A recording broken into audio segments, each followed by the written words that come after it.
Bienvenue dans ce nouvel éclairage. Alors que l'on soit ingénieur, étudiant ou juste un peu curieux, il y a une question qui revient tout le temps. Toutes ces maths super compliquées qu'on voit à l'école, est-ce qu'on s'en sert un jour pour de vrai? Aujourd'hui, on va creuser un peu ça, entre le mythe et la réalité. Voilà, c'est la question. Elle a l'air simple comme ça, mais vous allez voir, la réponse est beaucoup plus nuancée qu'on ne le pense. C'est une interrogation qui tourne en boucle, que ce soit dans les amphis ou sur les forums en ligne. Et ce n'est pas juste une question en l'air. Sur des plateformes comme Reddit, ça débat sec. Des ingénieurs qui sont sur le terrain tous les jours partagent leur expérience. C'est une vraie conversation qui a lieu au sein de la profession. On sent aussi qu'il y a une sorte d'anxiété surcouche chez les étudiants. La montagne des maths peut paraître super intimidante et beaucoup se demandent s'ils sont vraiment faits pour ça, s'ils ont le niveau. Et ça nous amène à une idée qui est très répandue.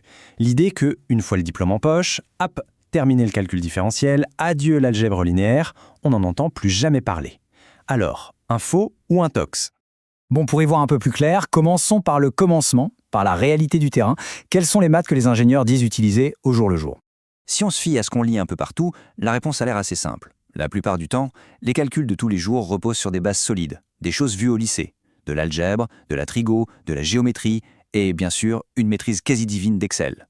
Ah, cette citation, elle est géniale, elle est super parlante, parce qu'elle nous dit que le cœur du métier d'ingénieur, ce n'est pas tant de jongler avec des formules, mais plutôt de savoir poser un problème complexe, de le découper en petits morceaux logiques. En fait, l'ingénierie, c'est avant tout l'art de résoudre des problèmes.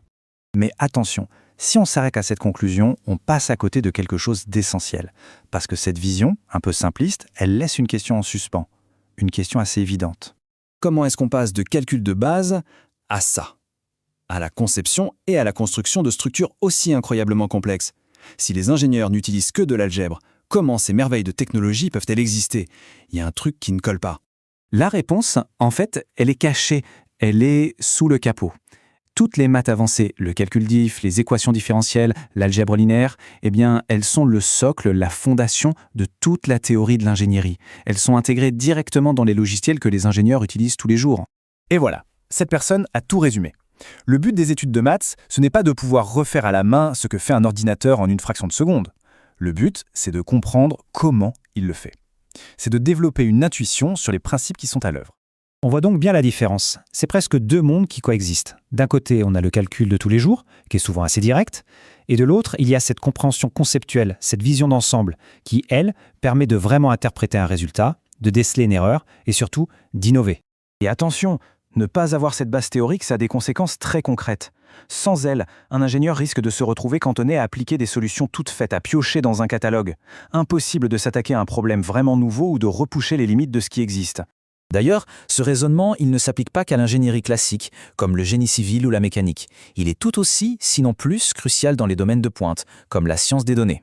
Quand on jette un œil aux maths nécessaires pour devenir data scientist, eh bien, surprise, on retrouve les mêmes têtes d'affiche.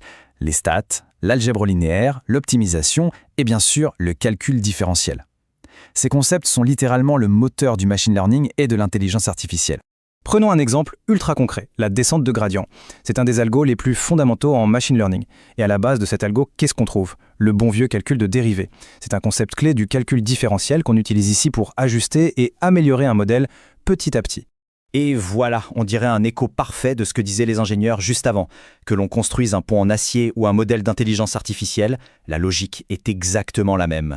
Pour bien se servir d'un outil très puissant, il faut absolument comprendre la théorie mathématique sur laquelle il est bâti.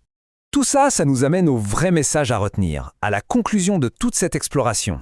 Cette citation, pour moi, elle résume tout à la perfection. Apprendre les maths quand on se destine à un métier technique, ce n'est pas juste un entraînement pour devenir une super calculatrice. C'est avant tout un entraînement pour apprendre à penser de manière structurée. Au final, les maths avancées, c'est comme le langage qui décrit le fonctionnement du monde, qu'il soit physique ou numérique.